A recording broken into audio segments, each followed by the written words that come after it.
Hour 2 Overdrive continues, powered by FanDuel, bringing you everything from the opening line to the final score. Bryan Hayes, O-Dog, Jeff O'Neill, Jamie Noodles McLennan, our buddy Pierre LeBrun will join us here in a moment, our TSN hockey insider. The insiders, nice of them to be a part of the panel last night. They were there in the background doing their thing. That was great to see the boys, and everyone's jacked up for what's going to happen between now and 3 p.m. tomorrow.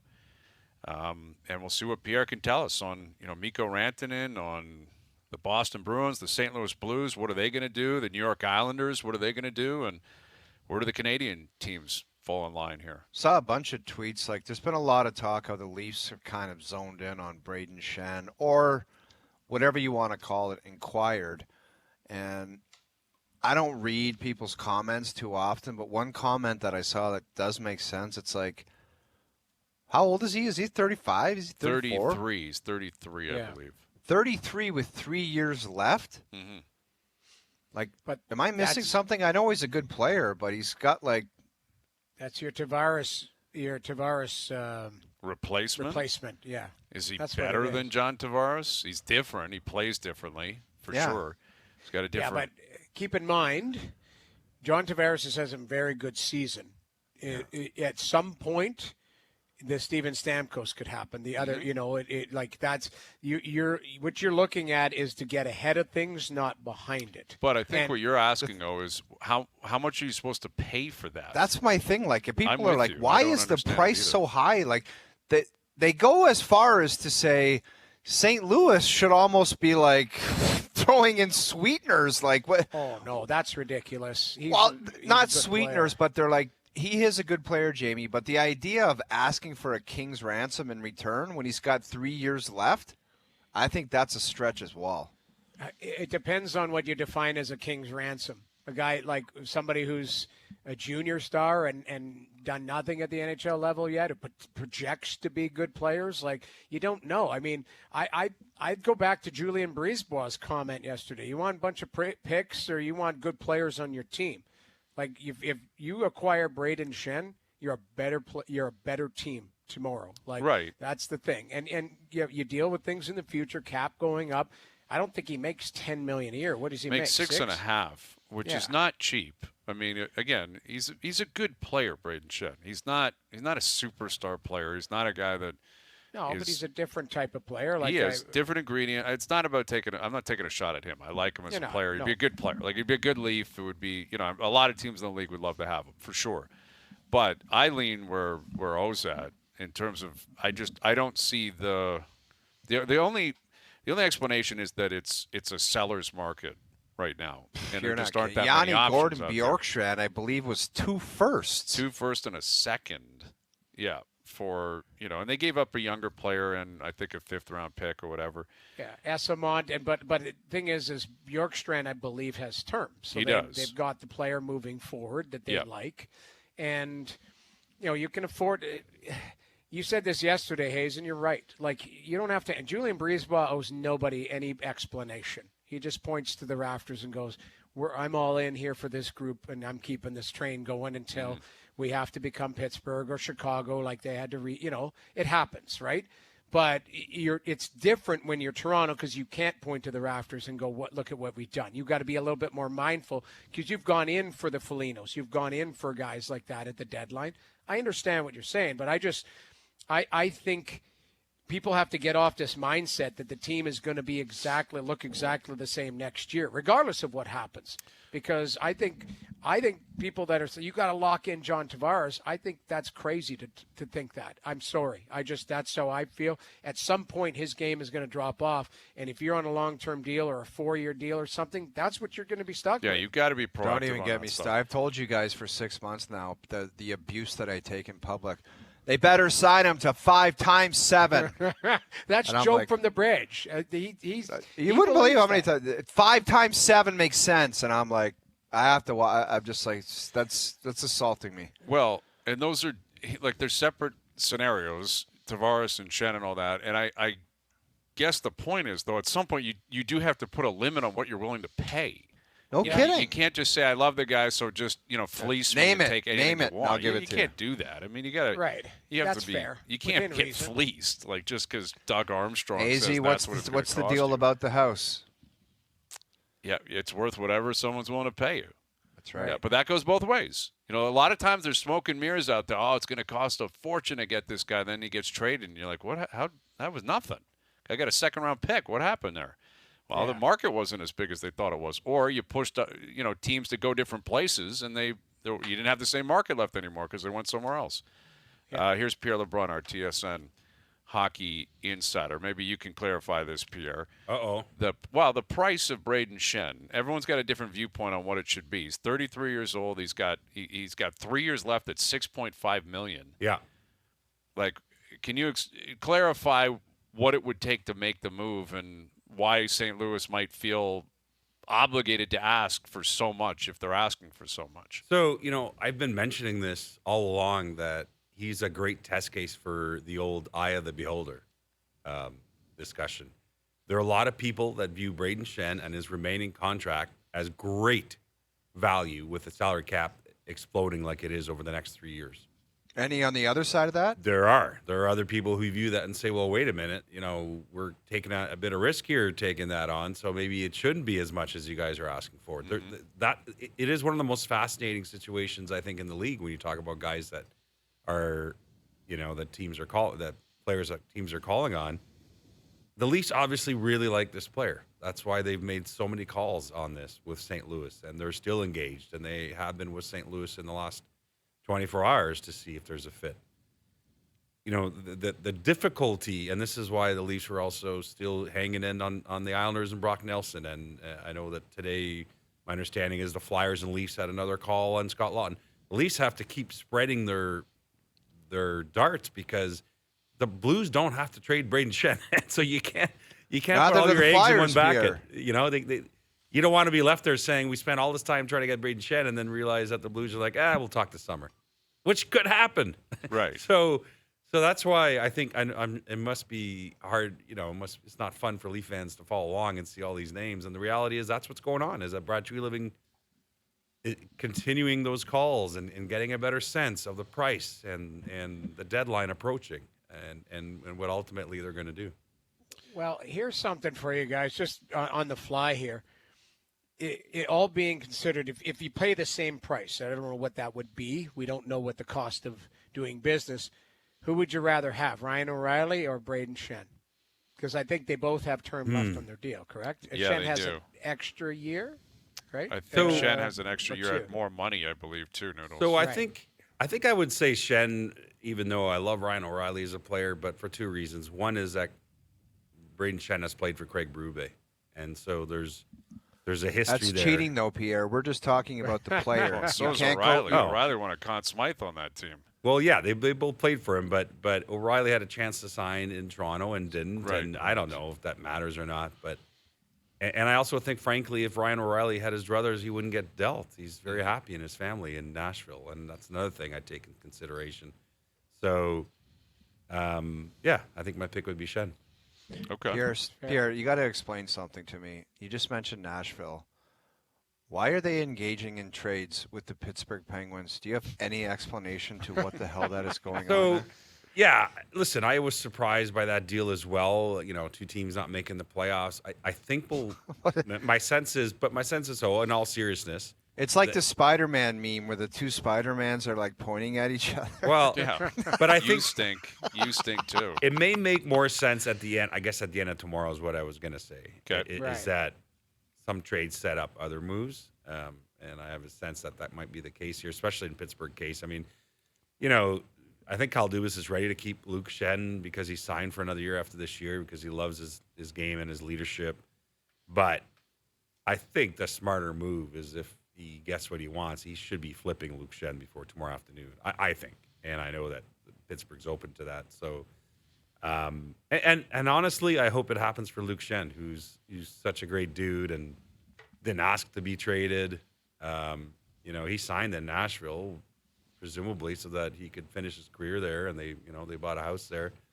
I hope he does get flipped to a contender, because if you're going to get your life disrupted this way, hopefully you get a chance to win a cup. Finishing out the year in Pittsburgh, geez. No, it'd be terrible. Not really ideal. No, terrible. With Pierre LeBrun. All right. Mikko Rantanen. What is happening here with this guy? We got less than 22 hours to go before the deadline. If it's 3:01 and he's in Carolina, he will finish the year as a Carolina Hurricane. What do we see happening, and what has been changing over the course of the day? By the way, I come all the way here in studio to see you guys, and you're not even here. As an aside, it's a long story, but I got you. Not feeling the love right now. I'll see you tomorrow. We'll see you tomorrow. Apologies. We'll be there all day. Too. So a lot is happening. It's one of the most fascinating things that I've seen in a long time in the NHL, to trade for arguably the best rental player in the last 10 years in the NHL and then contemplate flipping him 6 weeks later. My brain just wants to explode. They are talking to a handful of teams about asking them to put their best offer on the table. They want to know what the best offer is on the table from the likes of Dallas, Florida, Vegas. I know LA Kings had some interest, but I don't know if they're still in. And then they're going to take those offers, and I'm sure there's a few more teams, but those are teams we know about. And then they're going to take those offers, as it was explained to me today, and say, does that package make sense for us, or do we keep Rantanen and try to win a cup with him as a rental? And if he walks July 1st, he walks July 1st. I think keeping him as a rental right now, Pierre, is complete insanity, because mentally he does not want to be there. Sorry. If he just tells you he doesn't really want to sign there, that means I got traded here, I didn't want it, and I don't want to play here. Really? That's why I would trade his ass. Sorry. That's how you got to do business, man. So I guess I'll tell you why I disagree, and I understand the point you're making, and you lived it. But I think that once tomorrow's gone, whether he's dealt or not, I think Mikko Rantanen will have a relief in his life. He'll be able to finish the year no matter where he is and just play hockey again. And I think if he's not dealt and he's a rental for Carolina, I bet you he turns it on, because he understands that the rest of his career is in his hands. He can decide where he's going July 1st. He can win a cup before that in Carolina. Those are all positive things.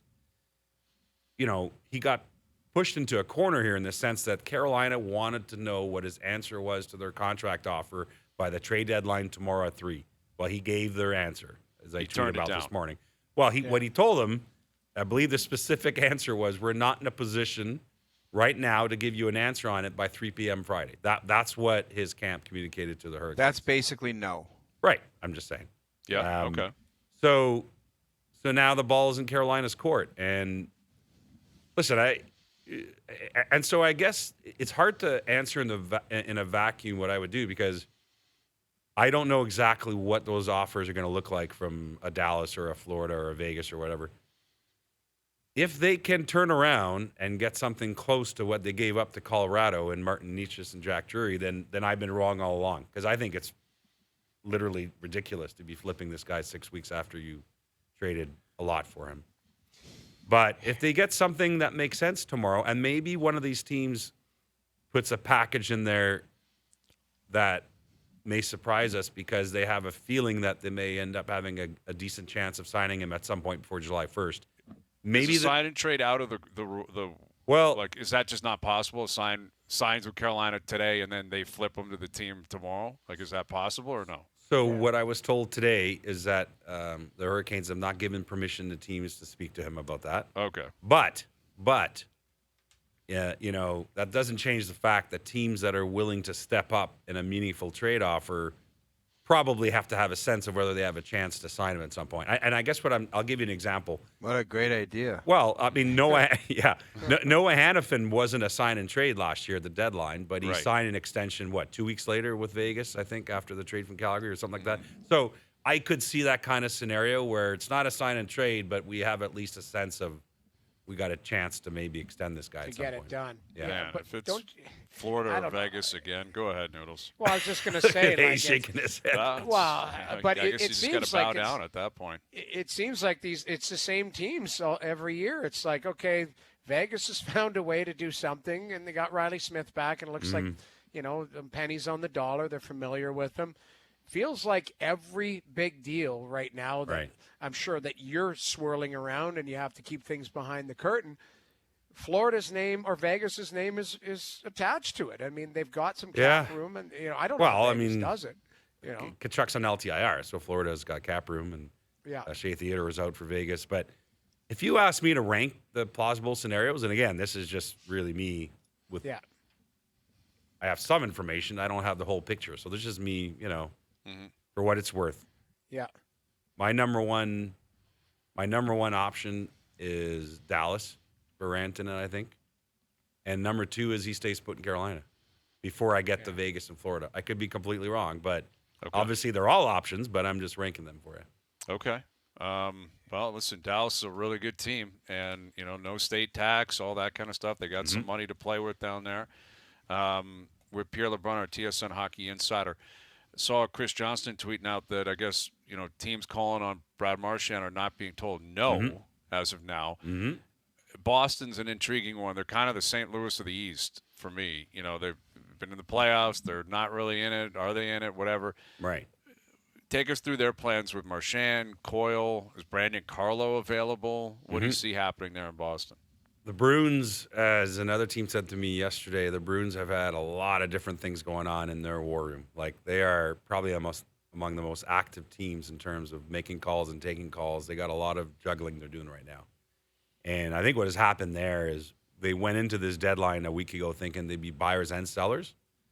I think it's going to be more about selling now after the last few games. A week ago, Brad Marchand publicly to the Boston media said he'd rather not get dealt, and he's got a modified no trade. But I've heard the exact same thing as Chris in terms of, I think in the last 24 hours, the Bruins have made a point of sussing out the trade market potentially for Brad Marchand, just so they know, while at the same time, I think, continuing to have dialogue with his camp about what an extension could look like at the 11th hour. So it's coming to a head, I guess, is what I'm saying. Both those scenarios are in play, and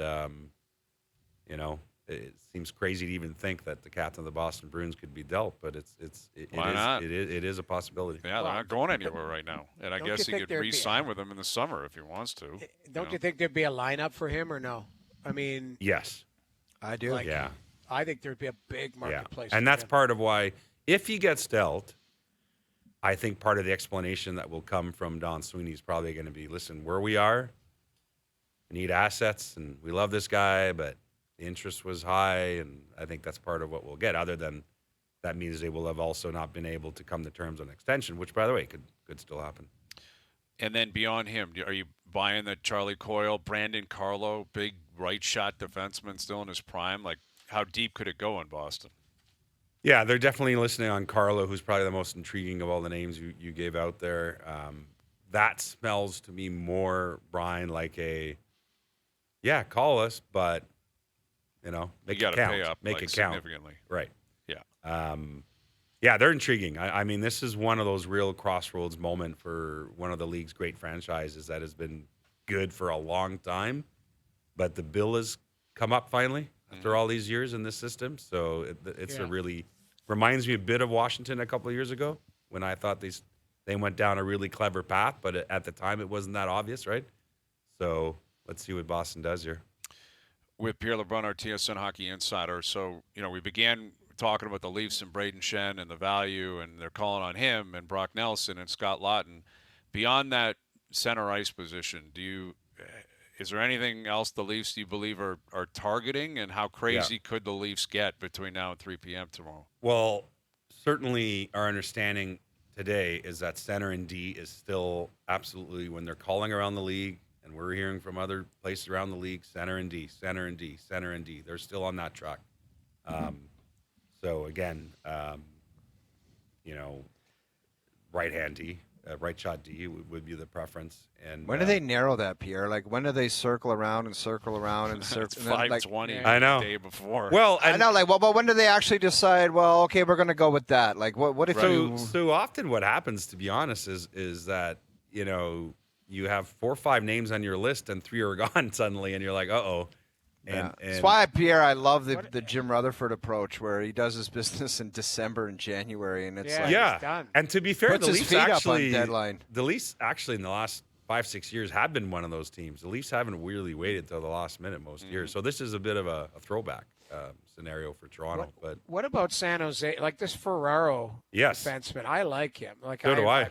I think he's a really good defenseman. Doesn't make a ton of money. Yeah, play in all situations. Like they're listening on him. I was just going to say, are they garnering a lot of interest on him? They are, and 26 years old, left shot D, plays in your top four. He's got a year and a half left on his deal at I think it's $3.125 million. Really good figure. I think it's why they're listening, because I think someone might get overexcited. They're comfortable bringing him back and going through all this again next year potentially. But boy, he'd be a guy. I feel like he's a guy the Edmonton Oilers should be all over, but I don't know that they are. I think the Oilers had some interest in Brian Dumoulin, who got dealt earlier today to New Jersey. I think Carson Soucy is a possibility for the Oilers. Anybody sniffing around that Jacob Trouba? No, you know what? Never say never, but Trouba's quite happy in Anaheim, and I think he's ready to be part of that, because that ship seems like it's turning there in Anaheim. They're playing better. Some of this potential is starting to come together, and I think Jacob Trouba's pretty happy in Anaheim. Interesting. You think teams care about that? They don't Well, care. that's the thing is Anaheim. Does Pat Verbeek care if he's comfortable there or not? I guess is a question. But. And quickly, is the John Gibson train finally, like he came out of the game last night, and like we were talking about it tomorrow. I'm not, obviously I'm going to bring it up, but we did a stat. He's come out in the last 2 years of 19 games. Like live hockey games. He's been games that he has started in. Yeah. He's come out 19 times. Yeah. Injury, pull, all of that. Like, if there was a marketplace for him, like, that's something people have to circle. Like, I think he's staying put now. I did a little update on him yesterday in one of my rumblings for The Athletic. The two teams all along that, his camp, this is out there. Noodles knows this. Yeah. Like, his camp was working with Anaheim on seeing what the market was all year long. Like, they were working in conjunction, and he was willing to waive to go to Edmonton. Carolina was high on his list. The Hurricanes went pretty far down a path to trade for him last summer. We've since realized it didn't get done. Carolina and Anaheim have talked again during the season, but that one has, at least last I checked, fallen apart because the Ducks feel that John Gibson's playing better this year, and if they're retaining on the rest of his deal, which is 2 more years at $6.4 million a year, that's probably worth a first-round pick in their mind. And really? And my understanding is Carolina said, yeah, see you later. Yeah. We're not doing that. I would have said, Pierre, what is it worth to you that he comes out of the net 19 times a year? Sure. That's negative for and listen, I'm the last guy. The reason I call Noodles all the time when I write about goalies for The Athletic is because I need him to tell me what's what. Because goalies I'm so confused by NHL goaltending right now. And, a lot of Oilers fans would like the Oilers to trade for John Gibson. I'm telling you, the Oilers do not view him as an upgrade on Stuart Skinner, especially with that contract. So, it's fair. It's a fair assessment, though, based on availability. Hayes, you say it all the time, right? Like you got to be available to play. Like, I don't think he's getting introduce moved. yourself to the trainer staff. That's Yeah, really what it is. Not ideal. Exactly. At that I think price. Edmonton's got to trade for a goaltender, but somebody who is a 3, somebody who can play in the minors and be an NHL call-up. Like the Leafs have Matt Murray. Like, that's lost in all of this. If there's an injury or anything, the Toronto Maple Leafs has a guy who has at least played NHL games and been, deep. Well, won cups, like flat out has won cups. Won 2 like cups. Other organizations, we saw Florida do it with Van. Florida's rejigged their second and third now. A couple of moves later. Yeah. Yeah, Drieger to Kakinen, right? So now they have Kakinen. Winnipeg and Florida. Yeah. Okay. So it's just interesting. All right, Pierre. Well, we're getting close here. We're getting close to go time tomorrow at 3 p.m. The last thing I'd say, just because it's the other one I'm really fascinated is the Brock Nelson situation. And again, not to make light of it, you saw how emotional he got a couple of nights ago on the Islanders telecast. But Lou Lamoriello is the last GM in the league to pull up a white flag on his team's season. He believes in his team. And the fact that they're 4 points out right now for a lot of people would be, you got to sell. He sees a team that's still just 4 points out. And so I'm telling you that the last few days have been really difficult for everyone involved, I think, to get Lou Lamoriello to a place where he's ready to trade Brock Nelson, which he may be by tomorrow, by the way. But it's just fascinating, the human side to all this, where he loves Brock Nelson. He was still trying to sign him, I think, last night, and obviously that hasn't happened. But, we look at it without emotion and say it's so obvious the Islanders should trade Brock Nelson. But when all of it, Pierre, you know? all of it. Like, what are they hanging on to? They don't win playoff series, and they don't get into the playoffs. It's over. It's game over. I have no idea the attachment. I do understanding they got a new building. Right. It's just that team doesn't work. Whatever it is, that group of players doesn't work. What is the attachment? Yeah. I think he probably gets sold. I think Winnipeg's the best fit, by the way, for him. Brock Nelson? I love the fit for Winnipeg, but I know New Jersey, since losing Jack Hughes, has showed a lot of interest. The Leafs have stayed in there. Colorado kind of under the radar as usual. So we'll see. All right. Well, we'll see you bright and early tomorrow, Pierre. Appreciate you doing this. Right on, right on. There he is, Pierre LeBrun, our TSN hockey insider, joining us here on the Maple Toyota hotline. All right, we'll come back with Hayesy B's list. And, yeah, I mean, all the players, we're all aware of who they are now, right? Like, we know who we're going to be talking about. It's going to be Mikko Rantanen and Brock Nelson. We didn't ask him even about Brock Besser, what the Canucks are going to do with him. His name is out there, and Schenn and Marchand, and there's some pretty big household names that are available, and which teams are going to be the ones to broker the deals. And if you're a Leaf fan, you keep hearing, wow, they're calling on this guy and they're trying to find out the price on that guy. You got to pull the trigger at some point if you want a guy. Yeah. I love that term. They're hanging in there. What exactly does that mean? Well, I don't know. Is that guy still available? Is that what hanging in there means? Probably waiting for the price to drop. It's a game of chicken right now is what it is. And crazy. Yeah. I just hope well, we didn't have – did we have the 7 out of 10, Hayes, by 4 o'clock today? I don't think we did, Noodles. Yeah, I don't think Luke Schenn for bunting counts. Which was Tommy Novak. No, Tommy Novak. Jerry Novak. And yeah, like I don't know. I don't think it counts. Riley Smith back to Vegas. I don't think it counts. But he said, Rantanen, Dallas, Florida, Vegas are the teams, and that would – indicate to me that Rantanen's agent has basically said that's where he's going to go. Yeah. No state tax, no state tax, no state tax. Southern market wins all the time. It's a grind, man. It's a grind. It's fair. If it's Florida or I don't know how Vegas could possibly do it. Like I'm not saying that they won't find a way to do it because they always do, but. Like last year they acquired Hurdle and Hannafin, and it's been Mark Stone in the past, and now you're just going to go out and find a way to make Rantanen work. They can if Vegas eats half the cap, and it's like a $2.5 million cap hit. Crazy. But how do you sign him in the future, and to what? And who else? I don't know. They'll figure that out when they get there, I guess. We got to get into it. The Edmonton Oilers just tweeted this out. Catch Oilers alumni Jason Strudwick at tonight's game presented by Ford Canada. Wow. Stop by the photo booth. This guy's got a kissing booth set up at a game tonight. Struddy's got a kissing booth going before the deadline tonight. Wow, what a draw! They just what is tweeted this it out like I this. saw you and him have a segment. All I saw on Twitter was "Welcome to Struddy's World." He's got his own show now. I was a guest on it. Look at you! He'll never call me and Hayes to come on. He's 100% going to call you like it's an afternoon show. I used to go on with him. I was one of his first guests. You would have been Noodles. You would have been on his first ever guest. You would have been his first ever guest. It was Sunday nights at like midnight. It was amateur hour. I remember going on it. And him texting, being like, "Hayesy, will you come on?" I'm like, "Yeah, Strud. Who? What's the show?" He's like, "It's just me."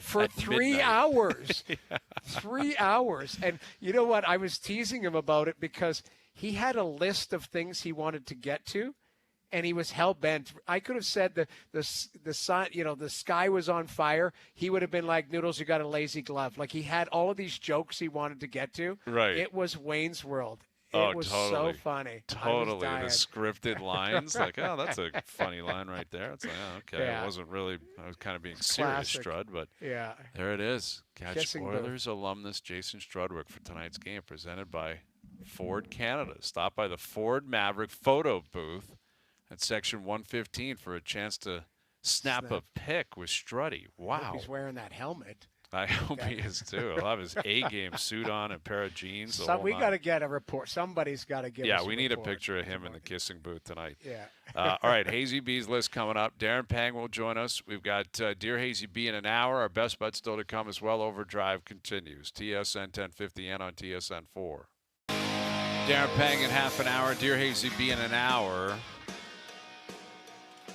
The Arnie Palmer's off and running. You see Cameron Young shot a 10 over 82 today. Ooh. And his opening tee shot, he had AirPods in his ears.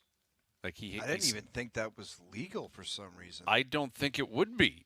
Like, that's a scenario where you know, not that anyone can really help you off the course, but I don't know what he was doing, man. But the guy was in his own world, and he snapped one off one. He was playing tunes on the putting green, just shut the tunes off on his phone and walked to the first tee. But that's what you have a caddy for. Exactly. What about the dude you're playing with? Wouldn't you think someone would say, man, you got AirPods in right now. Right. You're on the PGA Tour. Yeah, this is Arnold Palmer's house at Bay Hill. Like, come on. He listened to a book. Yeah. And he, like again, he hooked his drive and tripled the first hole, then took the AirPods out. You know whose game is in the toilet right now? Max Homa. Yes, a mess. He was like 8 over today. Dude, the fact he's in the field with what he's been doing is insane. Yeah, he's in a really bad place. Bad place. Fired his swing coach. He's got new gear and everything. I don't know. It's anyway. Scheffler's out there doing his thing. Corey Connors played well. Mac Hughes, right? A couple of Canadians in there. Corey Connors always plays well at that golf course. Yeah, he loves Arnie. He loves Bay Hill. It's so tough too. You can just see it. All right, so we'll track that throughout the afternoon as well. And it is a Thursday. I have a Hazy Bees list. Yes. And the pressure on the 7 Canadian GMs to get things done between now and 7. Now, there's a different way to interpret what get things done, right? Is that buying? Is it selling or whatever? I was going through this today, and I had I changed it. It was like the top 50 list. Because you can make a case for all these guys. Is this actually like getting things done, or like the idea of what to try to get done? Well, yes. I mean, the pressure of trying to get things done. Like you have pressure as the GM of this respective team because your fan base and your players are like, what are we doing here? Right. Let's go. All right. At number 7, I have Craig Conroy of the Calgary Flames. So what is tough about this is they're right in the playoff hunt. Like you can make a case that if you're in Calgary, you're like, hey, Craig, let's try to get in here. Why not? But I've never got that impression all year from people in Calgary that I think they're playing with house money. They're happy about the way things have gone. Ryan Huska's done a good job as their head coach. If they get in, great. If they miss, but I think the moves they're going to make, like maybe they, are you a third team on a trade? Do you pick up a pick here or there? Do you dump a guy here or there that maybe you feel like, okay, not a part of the process in the future? But I don't think they're going to be big buyers, big sellers. I think they're just going to kind of go about their business. That would be my expectation. I think that's fair. I think it's fair. The biggest chip they have, I don't believe they want to move, and that's Rasmus Anderson, who makes 4.8, we'll call it. For how many more years? This year and next year. So a year, you'd have him for 2 playoff runs. He's a top pairing right shot defenseman that plays in all situations. Power play, penalty kill, all of that. He's physical. Like, that's a guy that you either are going to figure out if you're going to sign and keep him with the group moving forward, or you move him.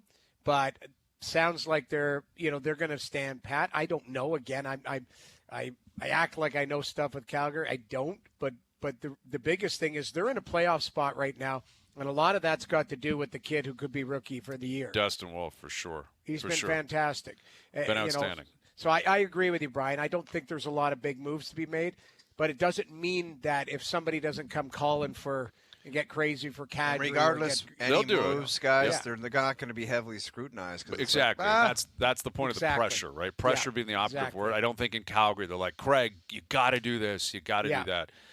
This one is somewhat shocking even to me to look at it on the list at number 6, and it's my list. I have Patrick Allvin at 6 in Vancouver. because I don't think they're far removed from where Calgary is now. That wasn't the expectation. The expectation was you're competitive, chasing a Stanley Cup this year, but all hell is broken loose out there.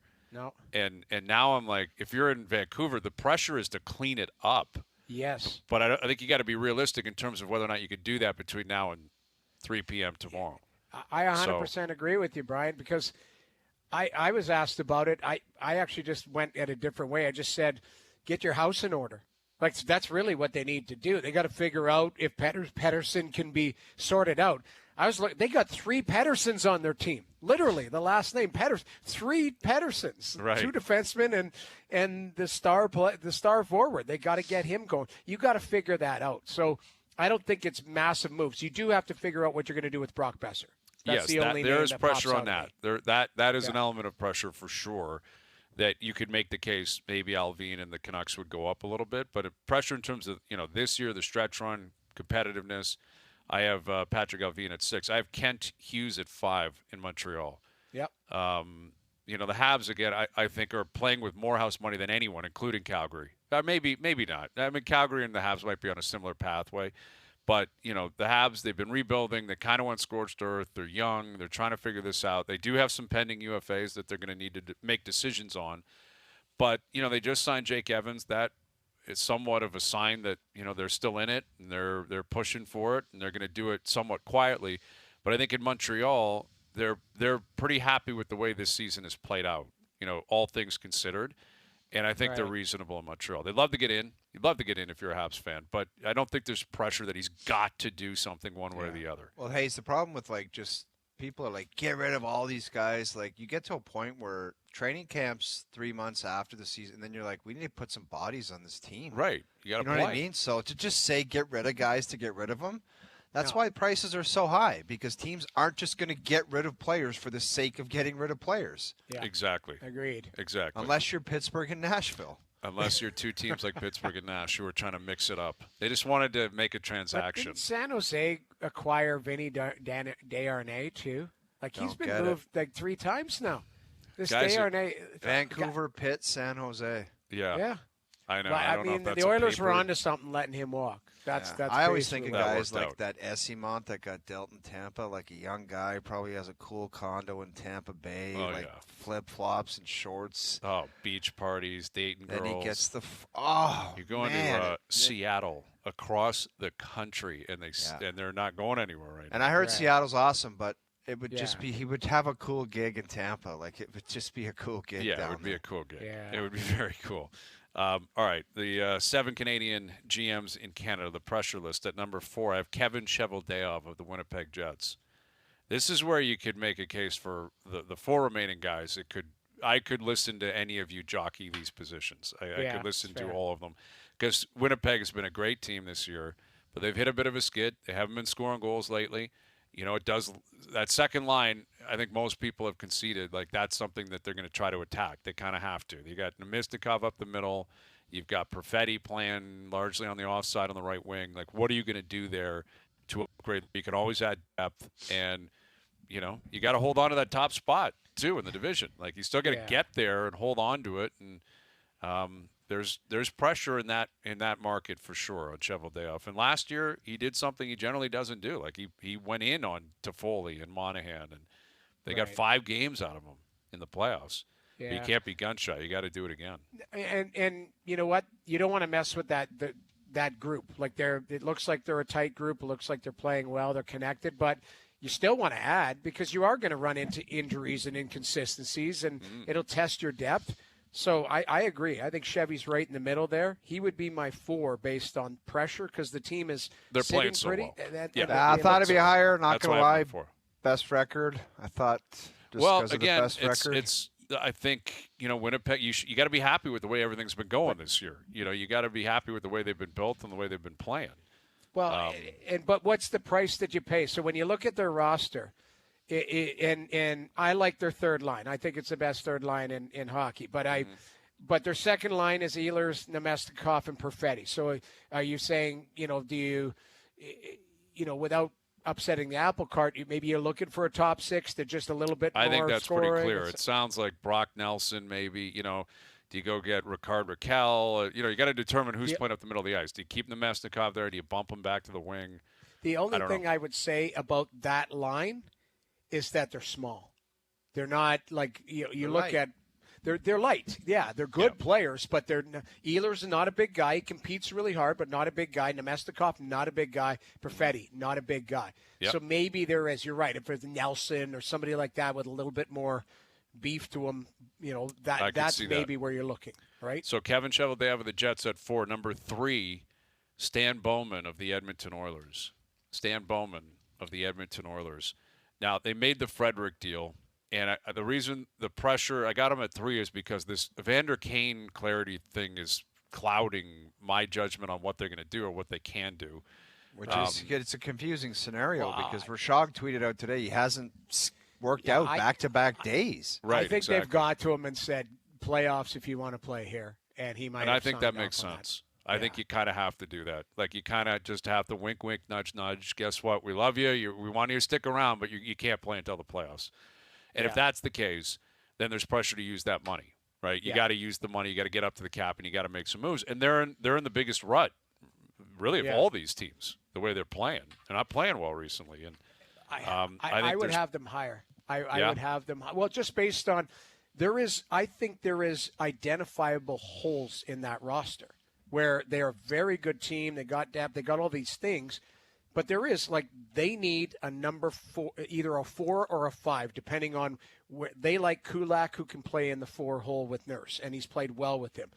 But Jamie, if there's that's a lot not of the case, similarities. they need a 4. There's a lot of similarities to Toronto where it's like they go dumpster diving for 3rd and 4th line players, and but that's what you're going to get. Like that's. But I'm saying they need a defenseman. They made the trade for Ekholm. They need another guy. So does Toronto. They got Tanev. They need another guy. Yeah, you're right. But I think they're again. Everybody has to play better. I think they're comfortable with Ekholm, with Bouchard, with Nurse, and Kulak. I think what they need is somebody else who is. If there's a Carlo, if there's a Soucy, if there's somebody else who is big and irritable, on that back end. So that's an identifiable, and I also think when you look at it, I think they like their 3rd line. They got Frederick, probably add maybe a 4th line center. I'll grant you that. Now, what I would say is why I probably the trump card on 3rd is that they're going to probably play LA in the first round, and LA's good. They're not great, and they've owned them in the past. Right. Compared to the other 2 teams I'm going to get to, which are very different scenarios. Fair enough. Edmonton, they're struggling right now. But you've been saying all week, Noodles, do you look at them when they're at their bottom or at the top, and how do you feel about them? Play better. Yes, identifiable spots they got to improve on for sure. But, they've got the makings of a team that did what they did last year, and they're going to have a scenario where they probably, if they end up in that 2 hole, play LA.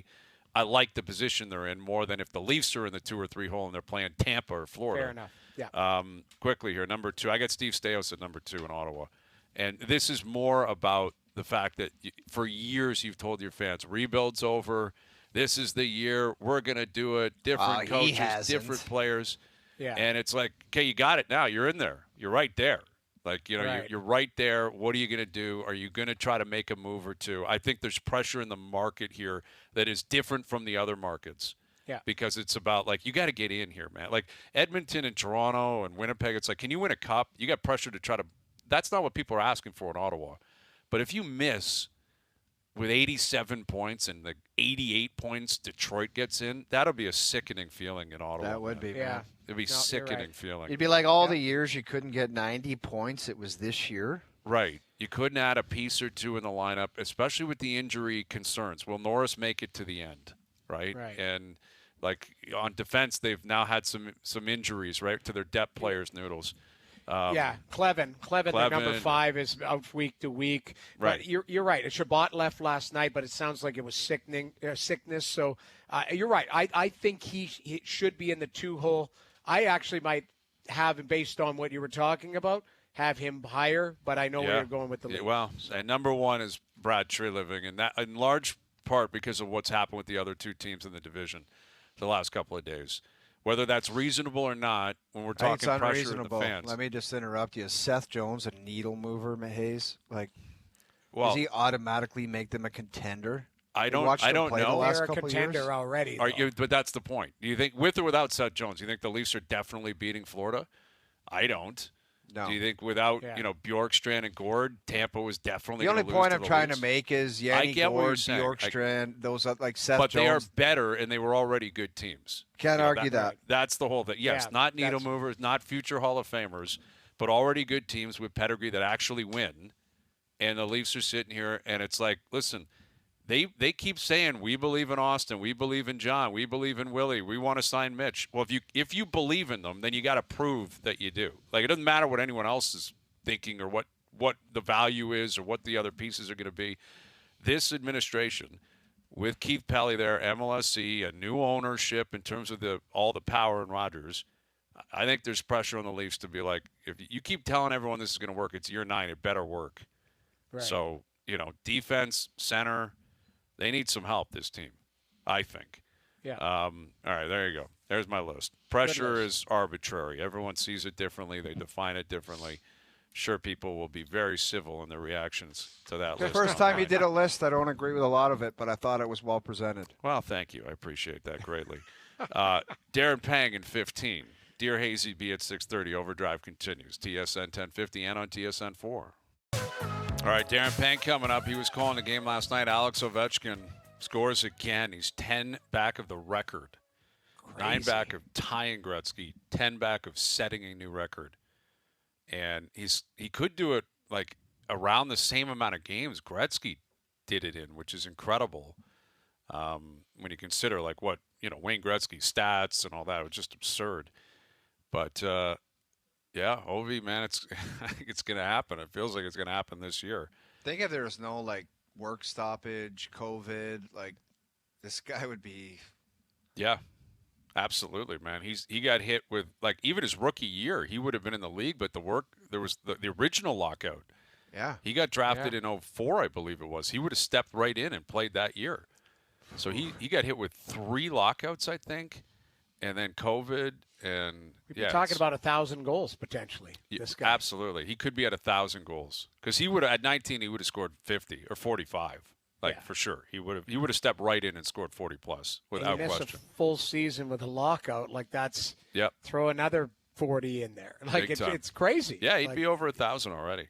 Yeah. All right, final hour coming up. Overdrive continues. TSN 1050 and on the TSN app.